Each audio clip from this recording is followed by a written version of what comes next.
محترم حضرات السلام علیکم۔ آپ ہمارے اس چینل کو سبسکرائب کر سکتے ہیں۔ ہمارا چینل ایکسپلین اسلام، آپ اس کو سبسکرائب کیجئے گا اور سبسکرائب کرنے پر سب سے پہلے نوٹیفیکیشن آپ کو ہماری ویڈیو کی ملے گی اور آپ کو تمام بیانوں کو سننے کو ملے گا۔ نبی اکرم صلی اللہ علیہ وسلم نے ایک مرتبہ 3 دفعہ قسم کھائی، واللہ لا یؤمنو، واللہ لا یؤمنو، واللہ لا یؤمنو۔ خدا کی قسم وہ شخص مومن نہیں، خدا کی قسم وہ شخص مومن نہیں، خدا کی قسم وہ شخص مومن نہیں۔ واقعہ یہ کہ ہم تصور نہیں کر سکتے کہ صحابہ کیسے لرز گئے ہوں گے، کانپ اٹھے ہوں گے۔ کون وہ بدبخت ہے، کون وہ شقی ہے جس کے بارے میں اللہ کے رسول 3 دفعہ قسم کھا کر فرما رہے ہیں کہ وہ صاحب ایمان نہیں۔ قیل من یا رسول اللہ، کسی نے ڈرتے ڈرتے پوچھا ہوگا اے اللہ کے رسول کس کے بارے میں ارشاد فرما رہے ہیں؟ اب جواب سنیے، الذی لا یامن جارہ بوائقہ، وہ شخص کے جس کی ایذا رسانی کی وجہ سے، جس کی بدخلقی کی وجہ سے اس کا پڑوسی امن میں نہیں ہے۔ یہ کوئی گناہ کبیرہ ہے؟ آپ کی فہرست میں تو گناہ ہی نہیں، کبیرہ کیا سوال، صغیرہ بھی نہیں۔ زیادہ زیادہ آپ یہ کہیں گے کہ ذرا بد اخلاقی ہے، کج خلقی ہے، بس اچھا کردار کا معاملہ نہیں ہے، یہ کہیں گے۔ گناہ کی فہرست میں نہیں آئے گی بات، کبیرہ بہت بڑی شے ہے۔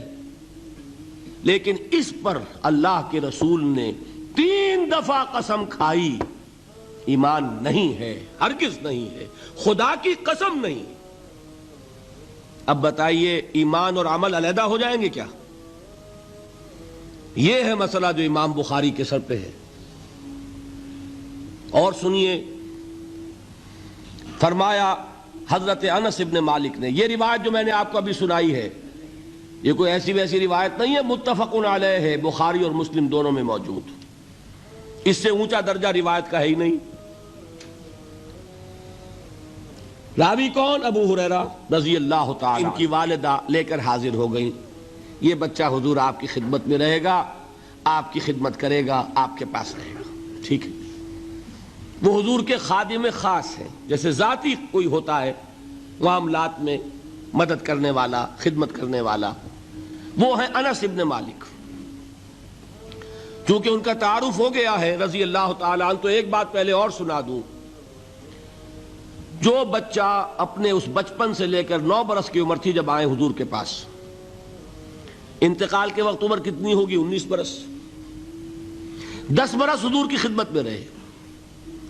پہلے تو حضور کے اخلاق کی جو گواہی وہ دے رہا ہے وہ اس کی زبان سے سنیے کہ میں 10 برس حضور کی خدمت میں رہا، کسی بات پر ڈانٹنا تو کجا، حضور نے کبھی مجھ سے یہ بھی نہیں فرمایا کہ اے انس تم نے وہ کام کیوں نہیں کیا۔ یہ ہے ایک آقا کی حیثیت سے محمد الرسول اللہ صلی اللہ علیہ وسلم کا اخلاق۔ اگر نہیں کیا خود کر لیا، کوئی ڈانٹ ڈپٹ نہیں۔ حالانکہ بچے ہیں، بچوں کو ویسے بھی ڈانٹ ڈپٹ دیا جاتا ہے، لیکن نہیں۔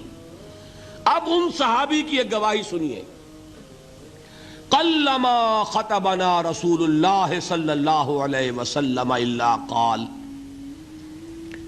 فرماتے ہیں کہ شاذ ہی کبھی ایسا ہوا ہوگا کہ حضور نے کبھی خطبہ ارشاد فرمایا ہو اور اس میں یہ الفاظ نہ ہو۔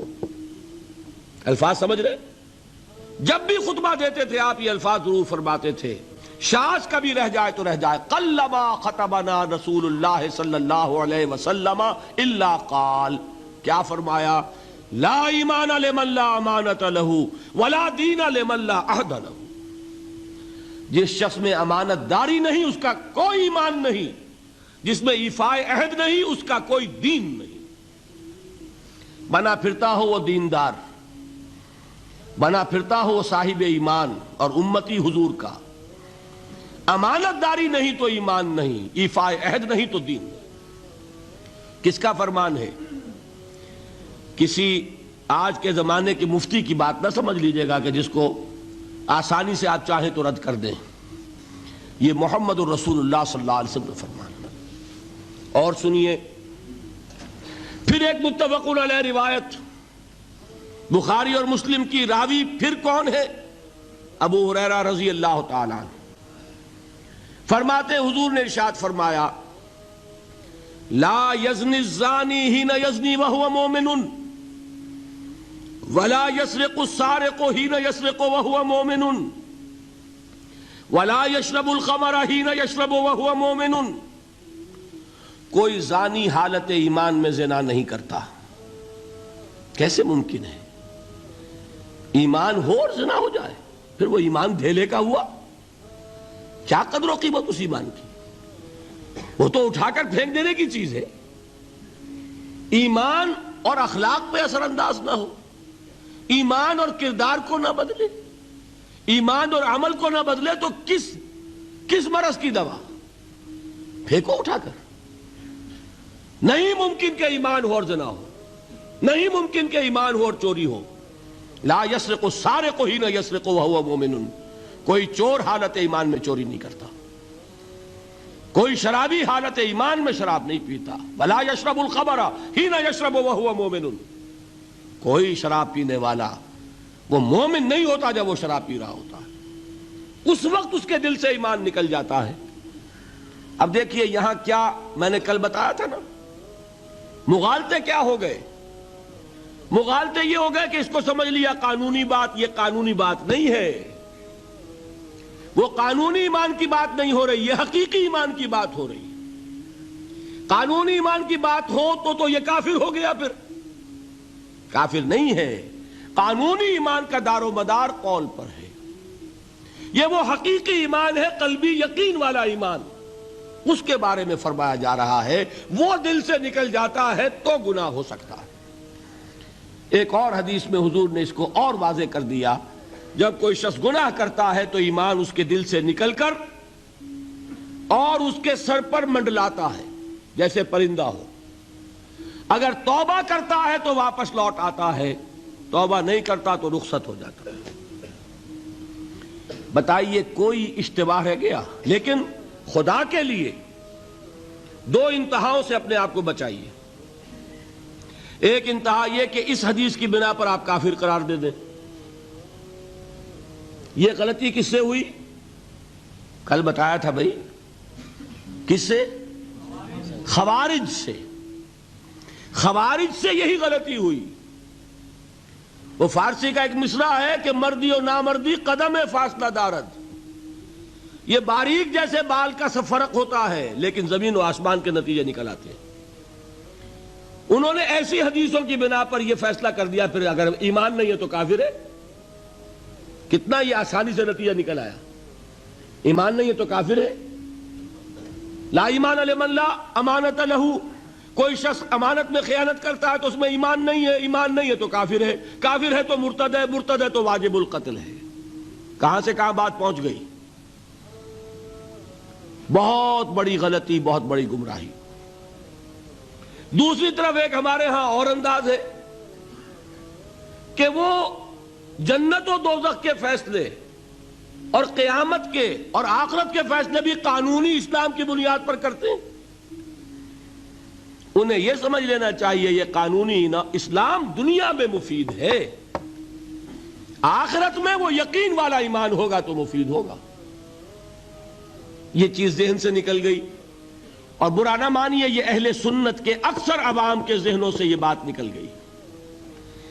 وہ یہ سمجھتے ہیں ہمارے پاس سرٹیفکیٹ ہے، ہم مسلمان ہیں، مسلمان ہیں تو صاحب ایمان ہے، صاحب ایمان ہے تو جنت ہم پر واجب اور دوزخ ہم پر حرام.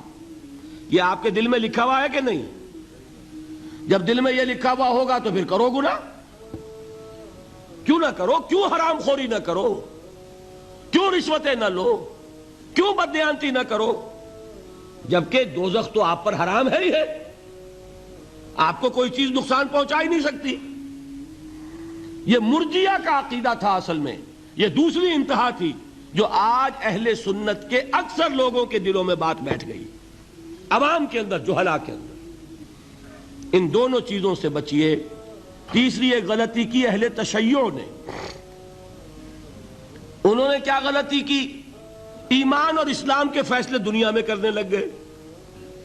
فلاں مومن تھے، باقی سب مسلم ہی تھے، اور باقی سب منافق ہی تھے. یہ فیصلہ کرنے کا کسی کو اختیار نہیں. دنیا میں فیصلہ صرف یہ ہوگا کہ کافر تھا یا مسلمان، چھٹی.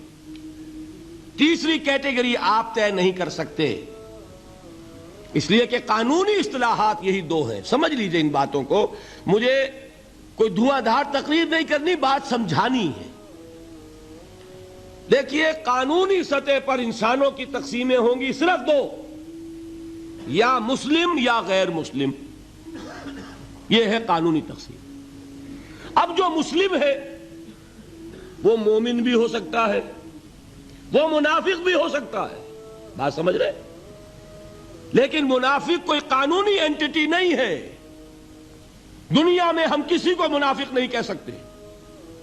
ہاں، حضور کہہ سکتے تھے، حضور کو اللہ نے علم دیا تھا، لیکن حضور نے بھی ایسی پہرے داری کی ہے کہ کسی ایک شخص کے بارے میں بھی نہیں فرمایا کہ یہ منافق ہے. یہاں تک کہ جس کے بارے میں علم نشرہ ہو چکا تھا، عبداللہ ابن ابی، اس کی بھی نماز جنازہ پڑھا دی کہ نہیں پڑھا دی؟ نماز جنازہ کافر کی پڑھی جاتی ہے یا مسلمان کی؟ اس کا مطلب ہے عبداللہ ابن ابی کو بھی حضور نے آخری وقت تک مسلمان تسلیم کیا. منافق جو بھی ہے وہ اپنے اندر ہے، اللہ کے ہاں جا کر کھلے گا. فار آل لیگل پرپزز اے منافق از اے مسلم. بات سمجھ میں آئی؟ اس لیے کہ اچھے بیان سننے کے لیے، اچھے ویڈیو دیکھنے کے لیے، اچھے گولڈن ورڈ سننے کے لیے آپ ہمارے چینل کو سبسکرائب کر سکتے ہیں. ایکسپلین اسلام کو آپ سبسکرائب کر سکتے ہیں. ہماری ویڈیو کو دیکھنے کے لیے آپ سے بھی بہت بہت شکریہ. اگلی ویڈیو میں جلد ملتے ہیں انشاءاللہ. اسی طرح ویڈیو میں ساتھ دیجیے گا، ساتھ رہیے گا، اور تمام اسلامک باتوں کو سنیے گا، اور سننے پر اس پر عمل بھی کیجیے گا. اللہ ہمارے اور آپ کے گناہوں کو معاف فرمائے. اللہ ہمارے اور آپ کی دعاؤں کو قبول فرمائے. اللہ تعالی ہمیں سچے راستے پر، صحیح راستے پر، صراط المستقیم پر چلنے کی توفیق عطا فرمائے. السلام علیکم ورحمۃ اللہ وبرکاتہ.